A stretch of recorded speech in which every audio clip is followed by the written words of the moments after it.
Hey everyone, Robert Ferringo of Doc Sports Services here once again with your MLB weekday breakdown. With me as always is Raphael Esparza, one of the top baseball handicappers in the country. You can find both of our picks at www.docsports.com and you can click the link below in the description for $60 free to use for any picks in any package from any handicapper on the Doc Sports team. So, all right, Raphael, we have some pretty interesting weekend series coming up, and most of them start today. Now, we talked on Monday how there's really no value in playing a series price on a 4-game series, right? And naturally, the Mets and Braves ended up proving us right by splitting that series 2-2. Now we have 3 separate 4-game series that we're going to dive into and see if there's any value, not in the series prices, but in the individual games. The first one that we're going to look at is the Phillies and the Mets. And Raphael, what are you seeing when you're looking at these two squads? Well, of course, any team, you're not going to bet against a New York team right now, unless maybe the Knicks are still playing or the Brooklyn Nets or something like that. But the way the Mets and Yankees have been playing, I would probably be very cautious. Even though Nola is on the mound for Philly, he's been, I don't want to say they're a top ace the last couple of years, but he usually pitches well at home. Getting him at a low price, around minus 140 opened up, got bet up a little bit. I would probably stay away.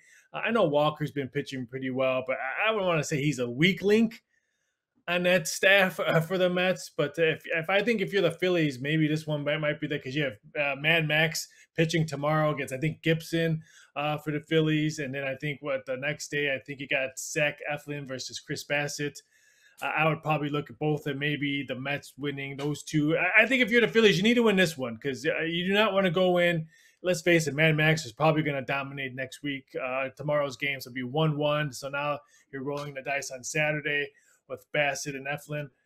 I would say maybe the Phillies, they need this one. I think Nola needs to go deep in this one because I don't think the Phillies can mess up with their bullpen, throw all the arms already today because you might get waxed out tomorrow with Mad Max. You know, Philadelphia's been a huge disappointment, I think, to start the season. As much as the Mets have been a great surprise team and how well they've played, I think Philadelphia has been a huge disappointment in how poorly that they have played. Looking at over, let's say, these next 2 or 3 weeks, do you think that the Phillies are going to stay in that rut and that we should be looking to bet against the team that the books are a little bit higher on than their performance on the field? Or do you feel like this is a good buy low situation for Philadelphia? How are you going to be playing them these next couple of weeks? I always thought they were going to be the middle of the pack of this division anyway, so I would probably maybe bet a little bit higher. Maybe not this weekend. I'm still shocked that Mad Max is only minus 130, minus 135 tomorrow, but that's another story. I think the Phillies, I thought it was going to be Mets, Braves, Mets, Braves, Mets, Braves battling for the division. I didn't think the Phillies had enough pitching to be in there. So I think the Marlins will fade down a little. So I'm kind of teeter-tottering. If I can get the Phillies at a good price, at home, maybe a nice plus price on the road, I'll take a shot at them. But they're where they thought I would. Now I thought Miami's still a little bit shocker for me to be 12, 500. They're playing some good ball against some really good bullpen pitching. But I thought the Phillies would be what they is 11-14. I thought to be 500. I thought to be like what the Marlins are 12, maybe 13-11, something around there. So it doesn't really shock me that they've struggled.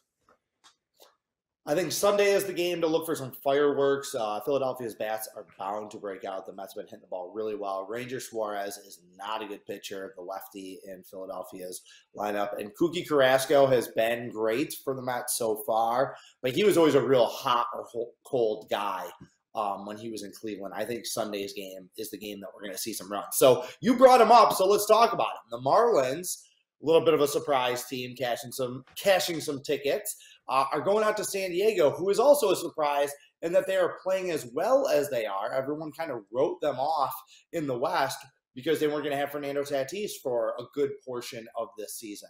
Right now, San Diego's 16-8. What are you looking at when you look at these two squads?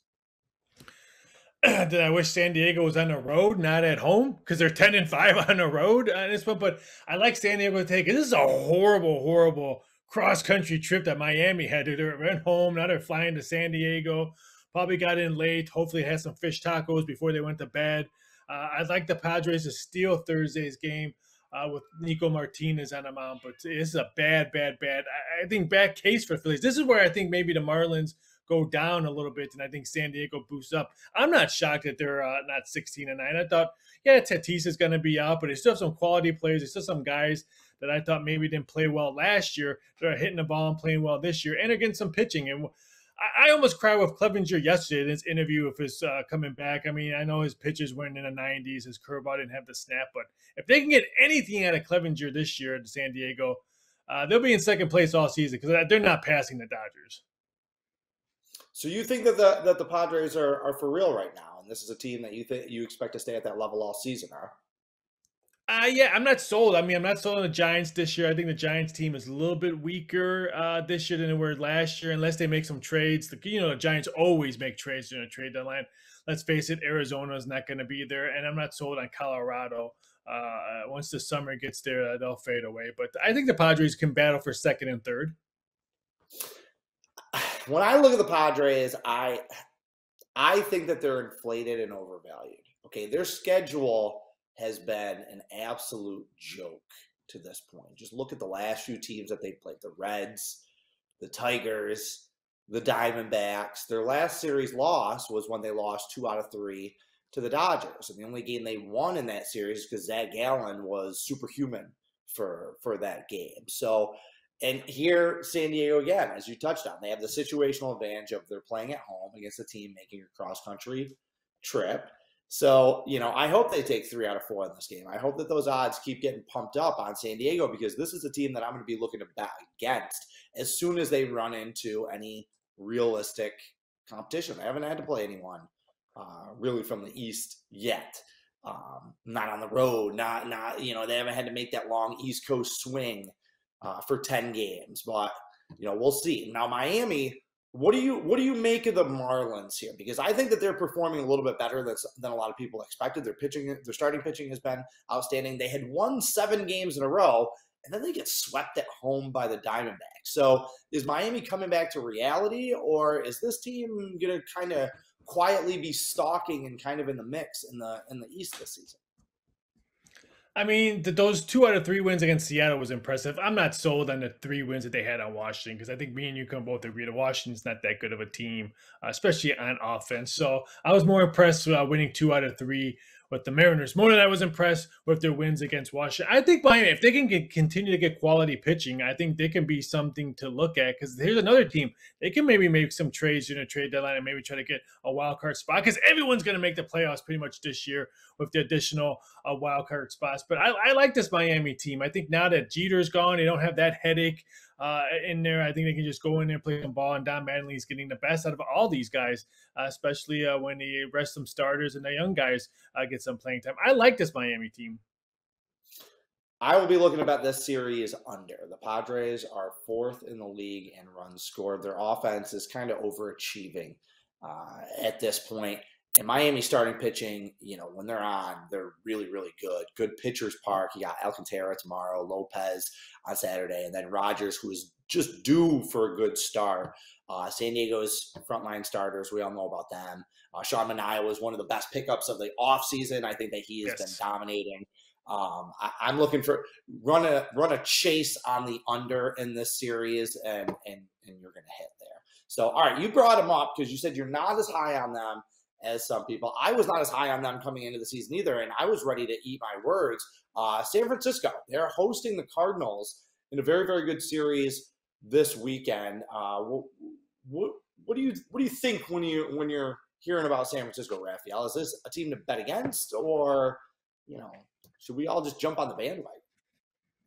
This weekend, I'm a huge Giant fan because I hate the Cardinals. I can't cuss on this channel. I'm a Cubs fan. F you on the Cardinals. I'm a big Logan Webb fan tonight. I guess he's supposed to go tonight. They've been TBD since last night and early this morning, but it looks like Logan Webb will be on the mound for the Giants. This is something they're still undecided tomorrow with their pitchers. Jordan Hicks is on the mound for St. Louis. I'm not a big fan of Jordan Hicks, even though he does get some run support when he's on the mound, but I think that here's one of Giants. I think they can win 2 out of 3. I would not be shocked if the Cardinals, or I'm sorry, 3 out of 4 I'm sure with Alex Cobb on the mound, I think on Saturday, I think that's a W because he's going against Steven Matz, even though he pitched well last year. I think the Giants can win 3 out of 4 in this one because I think St. Louis, they've been struggling to score on the road. They've been doing all their scoring at home. So I like the Giants in this one. Hopefully the wind will be blowing and it's just nasty ball. So you can maybe look at some unders, maybe some 6.5 and 7 totals if that wind's blowing in San Francisco, which usually does at this time of year up in San Fran. Not as if the ball is carrying anyway. True. Nobody can score runs. The Giants are 3rd in runs scored right now, but they're outside the top 10 in batting average and home runs and some of the other metrics. So I agree with you. I think that San Francisco look, San Francisco and San Diego at the end of the season are not going to be 2 of the top 4 scoring offenses in baseball. It's just not going to happen. It's an early season aberration. There's going to be a correction in some places. Now, speaking of correction, honestly, with both of these teams, it looks like that they're both facing a regression after really, really good starts. St. Louis is just 2-3 in their last 5 games and 4-6 in their last 10. The Giants are just 1-5 in their last 6 games. So which one of these teams do you think is going to be the better bet over, let's say, the next 2 or 3 weeks? Not necessarily this series, but over the next 2 or 3 weeks, who are you looking to buy low on out of this series? God, I hate to say this. It's probably the Cardinals. It's just because they're the Cardinals and they'll probably get swept these 4 games in San Fran, and then they'll come out and win 13 in a row after this and take over first place because I'm not sold on which Milwaukee can't score runs as of late either, even though they have the best probably starting rotation of Brewers. But I think the Cardinals, in long term, I think I think they lose this 3 out of 4 or maybe even split against the Giants. But for long term, the next couple of weeks, if I can get the Cardinals on a good price, especially at home, they're probably going to win a division, win a World Series, and they have to eat it all season long. Gracious as always, Raphael. Not that you haven't been giving the people good stuff, but do you have a free play for the folks? I'm going to take a weekend series price. I don't know if they're out yet. I didn't look. I did about an hour ago. Take the Dodgers at Wrigley Field. First of all, the Dodgers own the Cubs at Wrigley Field. Even before we won the World Series, the Dodgers always whipped our butts. I remember Fernando Valenzuela pitching almost a no-hitter when I was there many moons ago. The Dodgers are going to win at least 2 out of 3. Would not be shocked if they bring out the broom on Sunday and I'm sitting here watching it on Mother's Day, watching my Cubs lose and get swept on Sunday Night Baseball. But I'll take the Dodgers to win the weekend series over the Cubs. The Cubs can't score. I mean, period. They cannot score. It's almost like watching my brother at senior prom. He couldn't score. The Cubs can't score. So it's just bad to watch this offense. Yeah, they're going to be a team to consistently bet against all season long. I'm with you on that one. Cubs and under. 2-team parlays. The Dodgers flex their muscle this week against San Francisco, and I think they're just going to keep flexing this week and just steamroll the Cubs. All right, I'm giving a Thursday night free play. I'm going with Minnesota on the run line. Spencer Watkins is not as good as his numbers look, I assure you. He has 8 strikeouts and 8 walks. He's been pitching out of trouble in seemingly every game that he's been in. He has really been benefiting from pitching at home with that fence, that left field fence being moved back in Baltimore has really just slaughtered scoring in that park right now. I think Spencer Watkins is going to get lit up. Baltimore exploded for 9 runs last night against Dylan Bundy, former Oriole. They're not going to have it in them today. I like the way that Minnesota is playing right now. I think Chris Archer has a relatively decent start in them, and I think that the Twins are going to roll tonight. So, all right, he's Raphael Esparza. I'm Robert Ferringo. Be sure to check back Monday for our next MLB breakdown. In the meantime, carpe diem. Good luck.